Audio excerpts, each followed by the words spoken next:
What's going on, baseball fans? So we're about halfway through the season so far, and in this video today, I wanted to go over the things that I find to be the most disappointing. So let's not waste any time.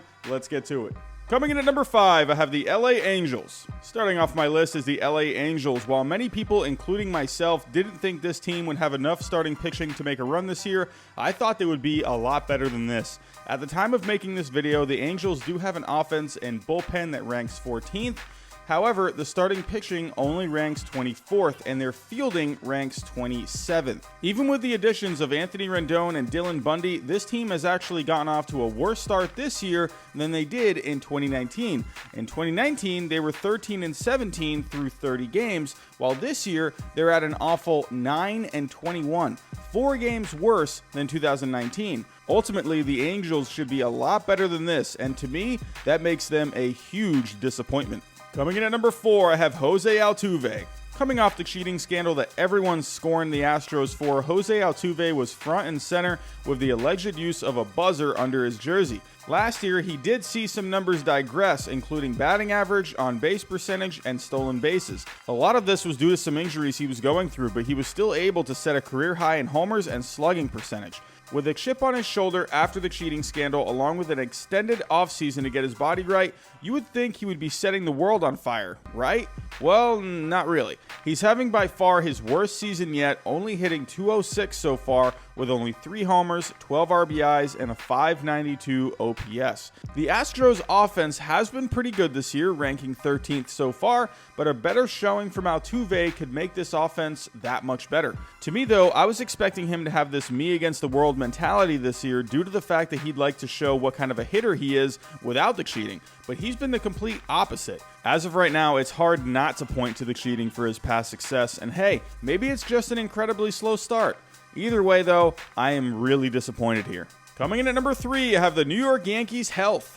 This one might be a bit out of the box, but let's be real here. This New York Yankees team is stacked. A great offense, great fielding, some solid guys off the bench, one of the best pitchers in the game in Garrett Cole with a pretty good rotation behind him, and one of the best bullpens in the game. This is a team that has more than enough talent to win it all this year, but will they even be able to have their guys healthy enough to get them there? In 2019, the Yankees had a record amount of injuries, and they still came within 2 wins of making it to the World Series. After a much longer offseason this year thanks to the pandemic, along with a new strength and conditioning staff, they've had plenty of time to get their guys healthy and ready to go for this season.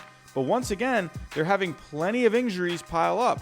So far, they've seen Aaron Judge, Giancarlo Stanton, DJ LeMahieu, James Paxton, Zach Britton, and Gleyber Torres all go down with some kind of an injury, with Conley and Severino going down with season-ending injuries. I can't help but find this extremely disappointing because for once I would like to pick this team to win it all this year, which I did before the season started, but they're just making it really difficult now. Hopefully they can have their guys healthy enough for a postseason run, but that might be hard to bank on at this point. At number 2, I have Chris Paddock. At number 2 is Chris Paddock, who had a solid rookie season. With the Padres currently being one of the better teams in the National League at the moment, it's very surprising to see that Chris Paddock has actually not done much to help that cause. In 2019, he was very good, starting 26 games while posting a 3.33 ERA, a 3.95 FIP, striking out just under 10 guys per 9 while keeping his walks per 9 under 2. However, it has been a completely different story for Paddock in 2020 so far, as he has an ERA of 5.15, an FIP of 5.51, and under 9 strikeouts per 9. Fortunately for the Padres, they've had Dinelson Lamet, Zach Davies, and Garrett Richards step up, while Paddock tries to figure it out. But can you imagine if Paddock had taken a step forward this year? Imagine how much better the Padres would look at the moment. I think he has more than enough talent to turn it around, but so far, he has been quite disappointing. At number 1, I have the Cincinnati Reds.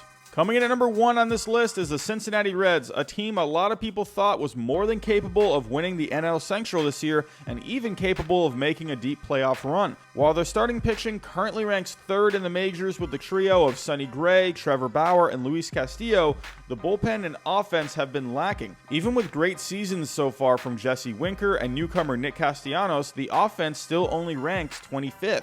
Newcomers Mike Moustakas and Shogo Akiyama haven't done much. Joey Votto continues to digress, and Aristides Aquino hasn't been able to build off of a crazy good rookie season at the plate.